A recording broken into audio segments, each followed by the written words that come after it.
Sincèrement, j'y avais jamais pensé à être à mon compte. Et d'ailleurs, j'ai jamais eu peur de trouver des clients. Enfin, Ouais, ouais, ça pas m'a trop inquiété. vrai. J'avais jamais eu l'idée, en créant une entreprise, que ça me ferait autant travailler sur moi.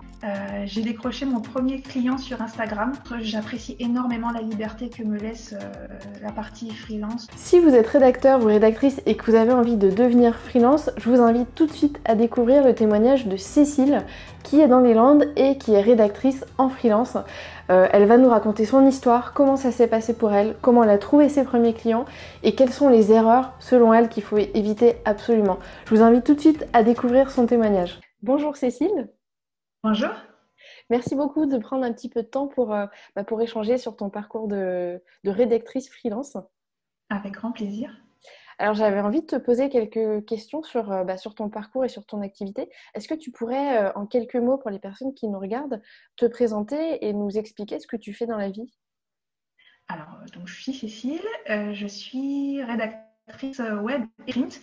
En clair, je rédige toutes sortes de supports de communication pour les entreprises qui souhaitent développer leur visibilité, que ce soit sur le net ou en physique. D'accord. Et tu fais ça depuis combien de temps? J'ai créé Atelier Plume il y a un peu plus d'un an. D'accord. Et voilà. Et alors, tu l'as créé pourquoi? Qu'est-ce qui te donnait envie d'être freelance, d'être à ton compte? Sincèrement, j'y avais jamais pensé à être à mon compte, mais le fonctionnement freelance m'était pas étranger. Je suis journaliste pigiste pour la presse écrite depuis plus de 20 ans.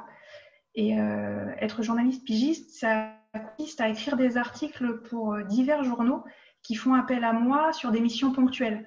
Donc, D'accord. c'est très C'est un très peu proche du freelance, en fait. freelancing. D'accord. C'est ça, à la différence que c'est payé en salaire et pas en facture. D'accord. Et, en fait, j'ai basculé dans le freelancing au moment où le journal qui me rapportait la moitié de mes revenus s'est arrêté. À ce moment-là, j'avais le choix soit de chercher d'autres collaborations en journalisme, mais j'ai eu envie un peu de me challenger et de proposer mes compétences rédactionnelles à des entreprises qui voulaient communiquer. Voilà. D'accord.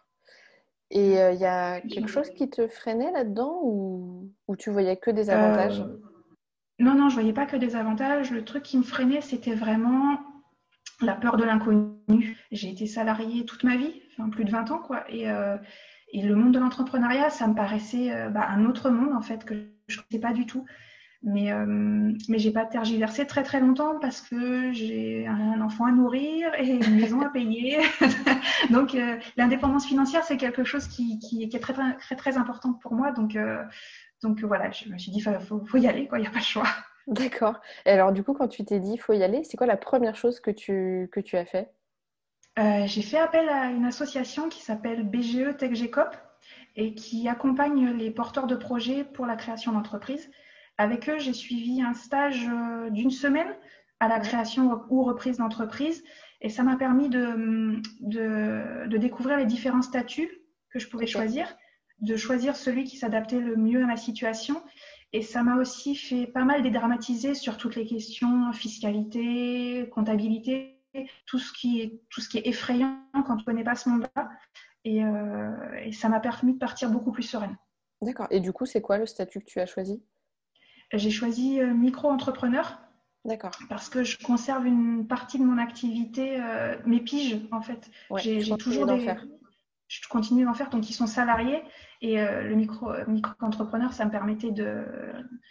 J'allais pas avoir des revenus de fou non plus avec mon activité freelance. Donc Ça micro-entrepreneur, permet de c'était bien parfait. cumuler les deux finalement. Voilà, exactement. D'accord. Et alors, comment est-ce que tu as trouvé ton premier client sur cette activité freelance? En fait, le journal qui s'est arrêté, enfin, qui me rapportait la moitié de mes revenus, je travaillais dedans depuis 16 ans. Donc, j'avais eu le temps de faire un réseau énorme, notamment auprès d'élus et de décideurs. Et quand j'ai su que le journal allait s'arrêter, j'aurais à tous parlé de ma reconversion. Et très, très rapidement, qui en a commencé à me contacter et d'autres. Voilà, c'est parti comme ça. C'est marrant parce que il y a plein de gens qui se disent je me lance en freelance, mais je sais pas comment je vais trouver de clients parce qu'en fait, j'ai pas de réseau. Et c'est pas vrai parce que quand on a été salarié, on a un réseau qui est hyper important. Et toi, comme moi et comme la majorité des personnes que j'interviewe en fait en ce moment, on a la même réponse à cette question. Notre premier client, c'est quelqu'un qu'on connaissait dans notre passé de salarié. Je trouve que c'est hyper rassurant pour ceux qui ont envie de se lancer. Absolument, ouais. Oui, oui. Et d'ailleurs, j'ai jamais eu peur de trouver des clients. Enfin, je, Tu savais jamais que ça tu en m'a trouverais. inquiété. Ouais, D'accord. ouais, ouais, carrément. Grâce à ce réseau? Oui, oui, oui, parce que, enfin, vraiment, je connaissais énormément de monde, quoi. Enfin, et notamment, je te dis, des élus et des décideurs, donc des entrepreneurs. Et je sais que les besoins de communication sont là. Enfin, il y a Oui. pas... Vraiment, ça m'a jamais inquiété. Jamais. D'accord. Bon, ça, c'est chouette. Et alors, si Ouais. tu devais nous raconter une erreur que tu as faite à cette période où tu as démarré et que tu regrettes aujourd'hui, ce serait quoi? Alors, il y en a plein. Mais la principale, je dirais, c'est de ne pas mettre une barrière franche et distincte entre ma vie personnelle et ma vie professionnelle, en Ok. fait. Et ça continue encore aujourd'hui, quoi. L'entreprise prend énormément de temps. D'accord. Mais tu arrives quand même à un petit peu mieux séparer qu'au début ou pas du tout? C'est autant fluide entre les deux? Euh, je- Disons que quand le téléphone sonne, je réponds, quoi, Ouais. même si je devrais pas. Voilà. D'accord. Ok, je comprends. Et alors, les premières missions que tu as fait en tant que freelance, est-ce que tu penses à des choses qu'elles t'ont apprises, qui te servent maintenant? En fait, je me suis rendu compte de l'importance du développement personnel.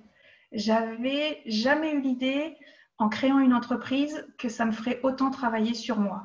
Il y a eu plein de trucs, les questions de confiance en soi, de rapport à l'argent, de posture du chef d'entreprise. Enfin, clairement, tout ça, j'y avais jamais pensé.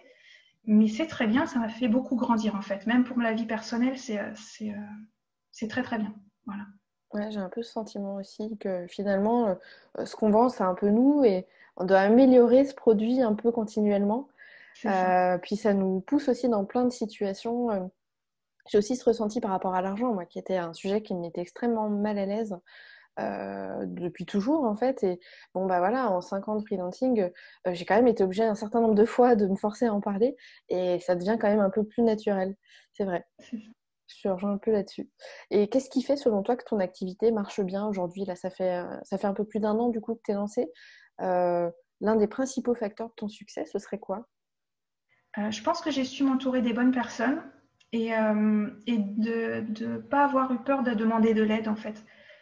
Dès le départ, je me suis inscrite dans un réseau d'entrepreneurs bah, pour avoir déjà un réseau d'entrepreneurs, pour pas être seule, pour pouvoir demander des conseils sur tel ou tel point de l'entreprise. Et, euh, et me former aussi, ça a été très important. C'est ouais, s'entourer des bonnes personnes et pas hésiter à demander de l'aide parce que j'ai découvert qu'il y avait plein de gens bienveillants en fait qui sont tout à fait prêts à nous aider, que ce soit en réel ou sur les réseaux sociaux. Enfin, c'est un truc de dingue quoi. C'est voilà, c'est ça que Faut oser. j'aurais. C'est vrai que finalement, le pire qu'on risque, c'est qu'on nous dise non ou qu'on ne réponde pas. Oui, c'est ça. Euh, c'est intéressant aussi. Ouais. Ça fait partie des choses qu'on apprend au fil de l'eau. Mais c'est important de ne pas rester tout seul dans notre coin, effectivement. Et alors, si tu devais penser à un moment spécialement waouh, le plus cool, en fait, que tu aies vécu dans cette vie de freelance, ce serait quoi? Euh, il y a pendant le confinement, le premier confinement, j'ai décroché mon premier client sur Instagram. Alors, il faut savoir que il y a un an, je n'avais aucune existence sur les réseaux sociaux, mais pour moi, c'était le mal, les réseaux sociaux. Vraiment, c'est un truc, ça m'intéressait absolument pas. Mais bon, quand on a une entreprise, c'est un peu incontournable. Donc, j'avais commencé par me mettre sur Facebook, pas du tout accroché. Et pendant le premier confinement, je me suis dit, je vais aller voir Instagram, comment ça fonctionne. Et à la base, c'était pas du tout pour faire ma promotion personnelle. Je m'étais dit, je vais voir comment ça fonctionne pour éventuellement proposer à des clients de rédiger leurs posts, en fait. Ouais. Donc, il fallait que que je comprenne comment ça fonctionnait, tout simplement. Donc, je me suis beaucoup amusée à faire des posts. Et quand j'ai eu 80 abonnés, donc le truc de foufou, quoi, euh, il y a un client qui m'a contacté pour une mission de 2 semaines hyper bien payée. Ok. Et je reviens toujours pas. Enfin, sincèrement, je lui ai demandé si c'était une blague.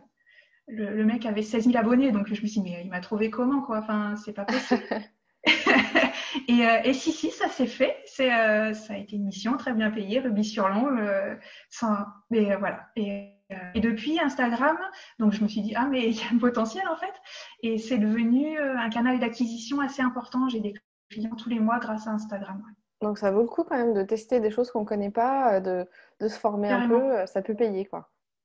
C'est ça, c'est ça. Et d'y prendre du plaisir, je pense. Parce que Facebook, par exemple, je connaissais pas, mais je n'y prenais aucun plaisir, donc ça m'a jamais rien rapporté. Je pense que le plaisir, c'est vraiment un moteur pour attirer les autres aussi. Ouais, je comprends. Je suis assez d'accord. Et du coup, tu pourrais nous raconter une journée de Cécile dans son quotidien de freelance? Je passe pas mal de temps tête à tête avec mon ordinateur. Je pense que par jour, il y a au moins 1 heure que je passe à discuter avec mes clients. Quand j'écris, je dois me substituer à leur voix. Donc j'ai besoin de les entendre, leur type de langage, tout ça pour retranscrire ce qu'ils sont vraiment, ce qu'ils sont. Il ne faut pas qu'on me reconnaisse moi, il faut qu'on les reconnaisse eux. Donc c'est très important que je parle avec eux. Il y a 1 heure aussi par jour que je passe à de la création de contenu pour moi, pour ma promotion Ouais. sur les réseaux sociaux, mon blog, tout ça. Et, euh, et je passe 4 à 5 heures, voire un peu plus, à rédiger pour mes clients, voilà, selon les commandes qui m'ont passées. D'accord. Et tu t'es fixé des horaires un peu fixes? Moi, j'imagine que puisque tu as un enfant, tu es un petit peu Ben, contrainte, entre guillemets, par les voilà, horaires c'est scolaires ou... les horaires scolaires. C'est les horaires scolaires quand il est au collège. Alors, c'était très bien quand il était en primaire, en fait, il y avait des horaires fixes. Là, au collège, c'est un peu la foire. Ah, La foire d'empoigneuse. Un coup à 3 heures, un coup à 5 heures. Donc quand c'est 5 heures, c'est pas mal. J'ai le temps de travailler. Quand c'est 3 heures, c'est un peu compliqué. ouais, Donc ce que je fais, c'est que j'essaye de ne pas bosser quand il quand revient il est là. du collège, quand il est là, de me consacrer un peu à lui. Mais je recommence le soir après manger, du coup, une fois qu'il est Oui, couché. Donc c'est d'accord. là que je te disais, la frontière entre la vie personnelle et la vie professionnelle, des fois, c'est un peu flou. Alors, c'est un peu flou, mais ça te permet aussi d'adapter tes horaires de travail à l'emploi Tout du à fait. temps familial. Donc, quelque part, peut-être le pro empiète un peu sur le perso et des fois le perso empiète sur le pro. Mais du C'est coup, ça ça. donne vraiment l'impression qu'on s'arrête jamais. C'est C'est ça. pas, c'est pas facile de se reposer. Et alors, du coup, aujourd'hui, est-ce que tu es contente de ce choix ou est-ce que tu envisages de retourner un jour vers le salariat?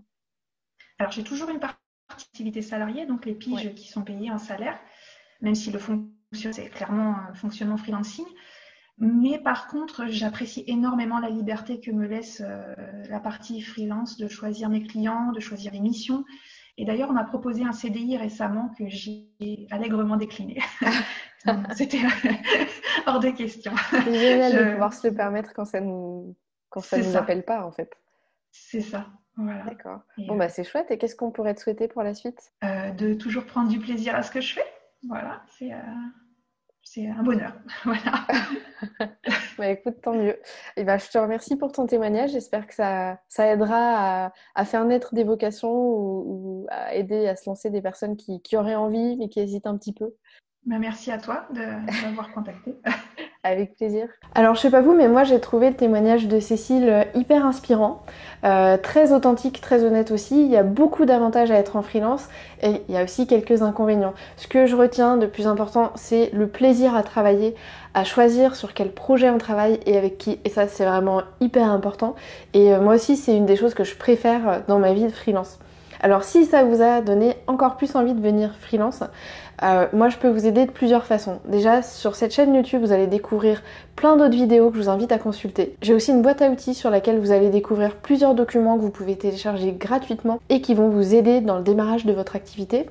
Mais si vous avez envie d'aller plus loin, je propose une formation pour réussir votre démarrage en freelance. Cette formation elle est finançable par les organismes, donc en fait elle vous coûte rien et on va y couvrir plein d'aspects hyper importants pour réussir vos débuts de freelance. Construire votre projet et votre offre de service, gérer la partie administrative, trouver des clients et les garder, bien trouver la bonne organisation. On va évoquer tout ça dans cette formation pour que vous soyez un freelance aguerri qui crée une activité qui va durer. Voilà, toutes les infos concernant cette formation sont sur le lien qui se trouve sous la vidéo. Je vous invite vraiment à venir regarder et je vous dis à très bientôt.